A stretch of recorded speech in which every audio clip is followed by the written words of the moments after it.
Well, hello, everyone.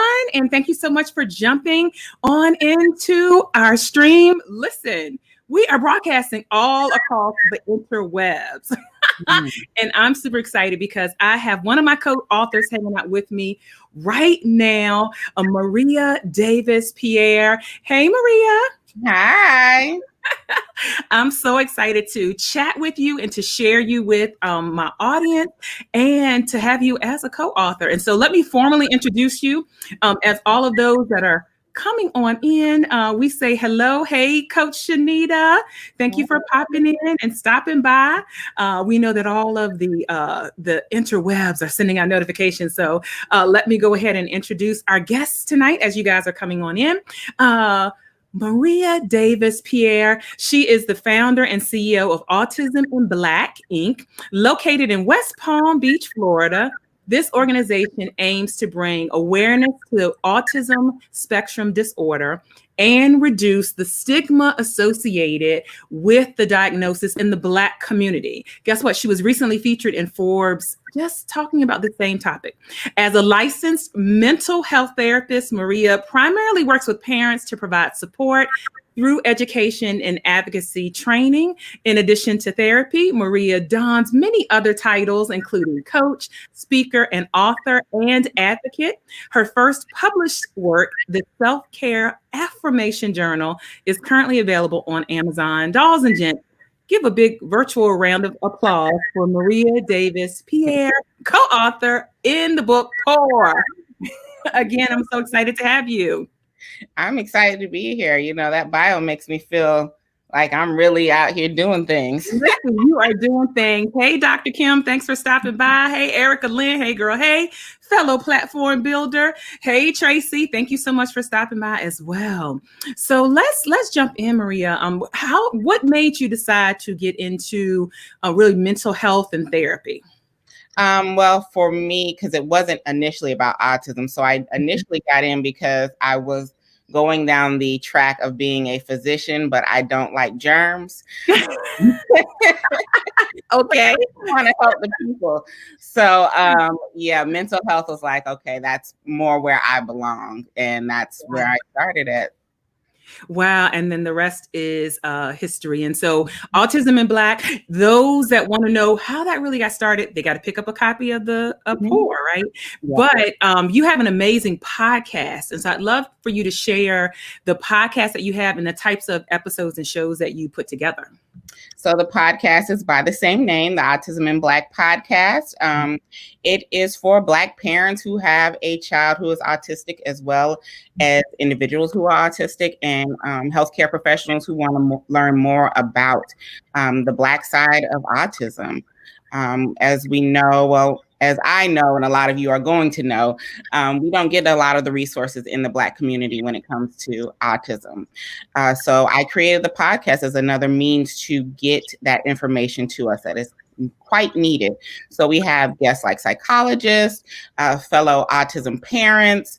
Who else? We have therapists, anybody who has anything to do with being a healthcare professional with autism is there are a part of the show. Wonderful. Hey, Tony Winston saying hello. Thank you for stopping by. And so the podcast is wildly successful. Yes. And so what have been some of the most popular episodes that you've hosted? So one of the most popular episodes I have is the parent advocacy one. And it features Naomi, one of my colleagues and friends. And she's just talking about what it is to navigate as a parent, the special education system, because it's so difficult. And that is one of my top episodes. We are featured in the UK. We've charted in Canada. Where else? Sweden, Switzerland. I mean, it's so many places. I'm like, oh, everybody's listening all the time. Everybody is checking out Autism in Black podcast. So download it, subscribe to it. Shout out to a cookie fellow Pour co-author coming in, showing some love. And so you, Maria, you pour literally all of the time into parents and into couples. And do you ever feel like you're emptied out, or do you always have something to share with them? I do feel emptied out, especially now with this pandemic going on, and as everybody is doing, trying to homeschool their kids, and it's not going too well. So when I practice self-care. So these last 2 weeks, I actually have been taking a mid-season break to just pour into myself, because I need to be able. If I'm not able to pour into myself, I can't pour into anybody else. So I have to make sure to check myself and be like, okay, you need a break. You're exhausted. So well said, which leads me into a question I wanted to ask related to your self-care affirmation journal. So tell us a little bit about that. I think a lot of people have the wrong idea when it comes to self-care. The first thing they think about is, we're lounging on the beach with, a little cocktail, which is a form of self-care. Yes. However, it is, much more than that. And as a therapist, we want to make sure people understand it's really about your mental, your physical, your spiritual, all of that. And it's really about setting boundaries. And boundaries isn't for other people that we think about. It's for yourself. So the self-care affirmation journal takes you through that, the beginning stages of setting up a routine for yourself, so that you can make this a routine and make it something that you do every day. Whether you have 5 minutes or an hour, the activities in there are for you to make sure that you can say no, and say it with confidence, and have no guilt behind it, to setting boundaries with people in your life. So saying no is a form of self-care. Yes. A lot of times we say yes to people please. I have done it quite a few times myself. And then we're like, oh my God, I've said yes to so many things I didn't want to. And we're so afraid to say no because we don't want to disappoint the person. But it is a form of self-care to know that, okay, I've overextended myself. So no is a complete sentence. And I don't have to offer an explanation as to why I'm saying no. Oh, that's good. Somebody needs #no is a complete sentence. #no is a complete sentence. If you're just coming on in, hello, I'm Charvette Mitchell. Y'all know me because y'all hanging out on my platform, but I'm the visionary author of a brand new book, Pour, and I'm super excited. I have one of our co-authors hanging out with us, Pour, The Secret Effects of Giving and Serving in Business and Leadership. And if you're connected with Maria, pre-order your copy. The link's on her pages, and pre-order, and you'll get an autographed copy. Listen, you'll be at the top of the stack, top of the list, and you will be there supporting this project. So pick up your copy right there. Screenshot it. If you're like, hey, I'm driving, screenshot it so you have it. You have it for later. Yes. And Coach Shanita is saying no is a complete sentence. Absolutely. Do you have an example of a self-care affirmation? No is a complete sentence is one of them.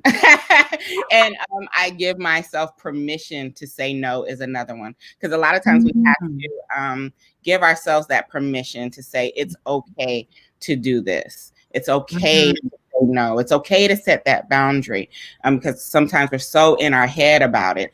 So, there are two versions of working through no, because so take some time. I'm saying it so easily, and it took time to get here. So know that, it does take times, and we do have a little regression sometimes, but, we pick it up and get back on it. Okay, there you have it. And so in your chapter, you talk a lot about getting out of your own way, because the impact of that is that then you are not able to sow and pour into other people. And so there may be people who are in their own way and they don't even know it. What are some signals that we have gotten into our own way? We're in the way of ourselves. Self-sabotage. That's one thing that I constantly would do. Have great big fears of being so successful. So I would self-sabotage a lot, not reply to emails, or just go ghost a lot of times. And, just like, oh, I hope they forget that they sent me that. They did not. So yeah, self-sabotaging is a big one that happens because we're so afraid and fearful of the next steps. And that was a big, huge step for me. I would constantly do something that was great, and then like, oh my God, I can't believe that happened, and go back a couple steps and be like, no, let's not go there just yet. Because I didn't feel I was ready, but everybody around me was like, you've been ready. You do this all the time. Yeah. So, viewers, if you are finding yourself there, that is a signal that you may be getting in your own way. And so, what is a strategy or two that you could share with those that recognize, oh, that sounds just like me? One or two things you would say to that person to help them get unstuck, so that they can have the opportunity to pour into other people. I rely on my support system a lot, my support circle. And one of them is on here. She's the one that's always calling me out a lot. Coach. Listen, Lord help her. Accountability is beautiful. Love you, Coach Shanita. Accountability is. So I have, Althea. She is a big part of my former platform builder. She is another one that's in my support circle. My husband, and they all hold me accountable. I know if I say something to them, then I'm really going to have to do it, because they're going to be like, yeah, did you do that? So I make sure that, I have people in my circle that, one, tell me the truth, that you don't want people just in your circle to be like, yes, and just to please. You want people to hold you accountable and to tell you the truth. So the people in my circle do that for me. So I'm so glad that you said that as a mental health therapist. Mm-hmm. It's not like you are in a place of, I don't need anybody to tell me anything, and I don't need any support, because I'm always giving the support. Mm-hmm. So I love that you said yourself, as a mental health, I need a support system. I need somebody to be accountable to. And so then the rest of us do too as well. Do you think there's still a stigma around mental health and getting therapy in the African American community? I do. I definitely do. And I think a lot of it is both outside of our community and within our community that we have to do. Because, people view Black people in a certain way of, you're supposed to be the strong one. You're supposed to be doing this. So then we feel like, oh, maybe I need to, hold myself up to this bar. And if I do, then I'm weak. So I think a lot of it does have to do with not only the stuff that goes on in our community that keeps us from accessing resources, but a lot of it also has to do with outside of our community, like access to resources. A lot of times we don't have the know-how of what's out there for us. So we're not able to go and readily get it because we don't get that information in our community. Yeah, you have a video on your page, you and two other ladies, and it's over 3,000 views, about systemic racism in the healthcare, and I think it was around education. Yeah. It's difficult in the education system when dealing with systemic racism because of, adultification of Black children and how we're viewed and how parents are viewed. And it's so much that people, that are not Black are like, well, why can't you just do that? Because it's so many systems in place that keep us from doing that. So you can hear and see Maria is someone that pours. And so you can see exactly why she's a co-author in Pour. Pick up your copy, pre-order.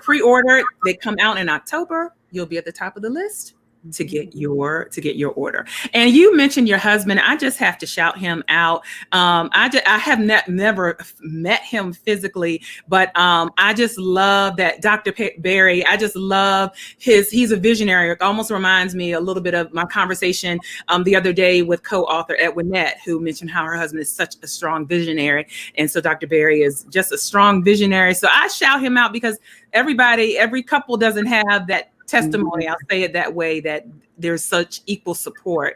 And so we shout him out as well.